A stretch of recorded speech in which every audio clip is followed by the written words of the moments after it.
Now, We 31 Sports with Max Cohan. Hardware was up for grabs at John Hunn Park today as the state soccer championships wrapped up. And while no one was going home empty-handed, no one wants to bring the red map back to campus. So let's take you through the quest for blue maps. And up first, we have what's essentially a home game for the 7A title as the Panthers battle Daphne. And Huntsville started hot as Owen Bothwell sends one to the back of the net to give the Panthers a 1-0 lead. And that's how things would stand at the break. But the Trojans played the final 40 in attack mode, scoring not once, not twice, but thrice in the second half. Noah Miller was first, sending one past Harrison Shiner to bridge the gap.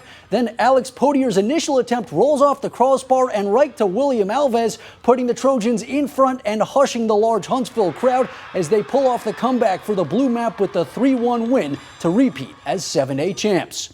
And just a bit after that, the 6A boys title is up for grabs between Fort Payne and Montgomery Academy, and it was clear from the start that this would be no low-scoring affair as the Eagles struck first blood with a perfect bounce to find the scoreboard, but the Wildcats couldn't be held down. Just one man to beat, and it's a perfect move from Christian Barrientos, who gets the ball rolling into a wide-open net as this game is tied, but not for long. Almost immediately, the Eagles get a corner kick and make it count, bouncing it off the crossbar and a Fort Payne player to get them back in front.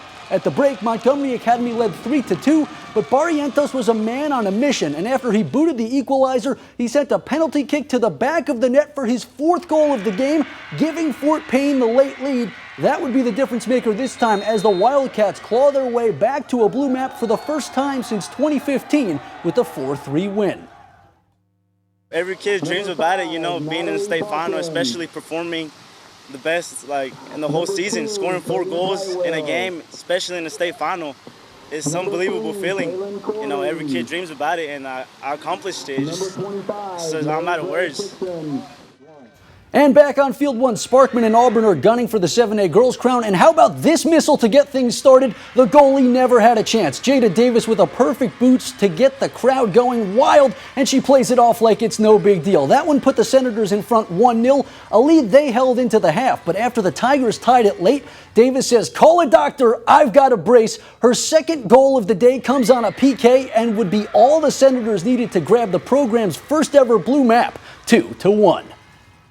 I can tell you that this is the most special group of soccer players that I've ever been around. This is the greatest team in Madison County history, and I can tell you that great players make you look like a smart coach.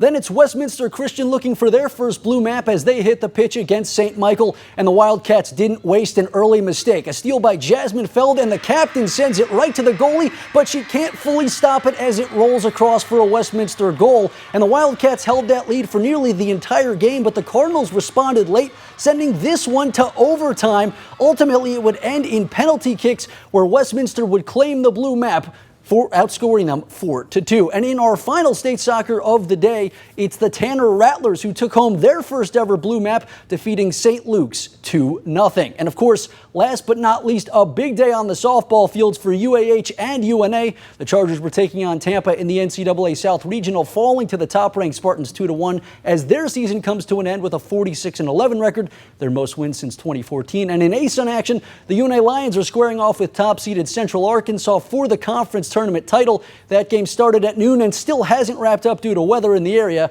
They're tied 1-1. That one is supposed to resume sometime in the next couple minutes. So if the weather holds off, maybe we'll get that one in tonight. I was going to say, I hopefully felt a little bit of sass when you said that. I think that was directed at me. The weather here is bothering me. It's really, I was in the sun all day. It's very hot. It was hot. It was muggy.